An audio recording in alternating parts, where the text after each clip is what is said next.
Hi అండి, ఎలా ఉన్నారు? నిన్న మనం అనుకున్నాం కదా, పర్సనల్ ఫైనాన్షియల్ ప్లానింగ్ అంటే మన భవిష్యత్ అవసరాల గురించి మనం కొంత మొత్తాన్ని ఇన్వెస్ట్ చేయడం. That proper investment. Proper investment అంటే రైట్ టైంలో రైట్ అసెట్ క్లాస్లో ఇన్వెస్ట్ చేయడం అనేది ప్రాపర్ ఇన్వెస్ట్మెంట్. ఇవన్నీ ఎందుకు చేయాలి? ప్రతి ఒక్కరి జీవితంలో భవిష్యత్ అవసరాలు ఉంటాయి. లైక్ మన ఓల్డ్ ఏజ్ పెన్షన్ అయి ఉండొచ్చు, children education, children marriage, dream house, అలాగే డ్రీమ్ వెకేషన్ కూడా అయి ఉండొచ్చు.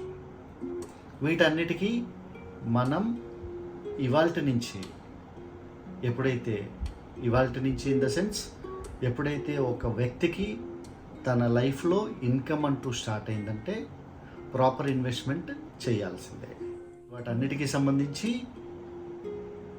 విచ్ అసెట్ క్లాస్ మనం ఇన్వెస్ట్ చేయాలి, ఎలా ఇన్వెస్ట్ చేయాలి, ఎంత మొత్తంలో ఇన్వెస్ట్ చేయాలి, ఎంత కాలానికి ఇన్వెస్ట్ చేయాలి, వీటన్నిటినీ సవివరంగా మనము మన రాబోయే వీడియోస్లో తెలుసుకుందాం.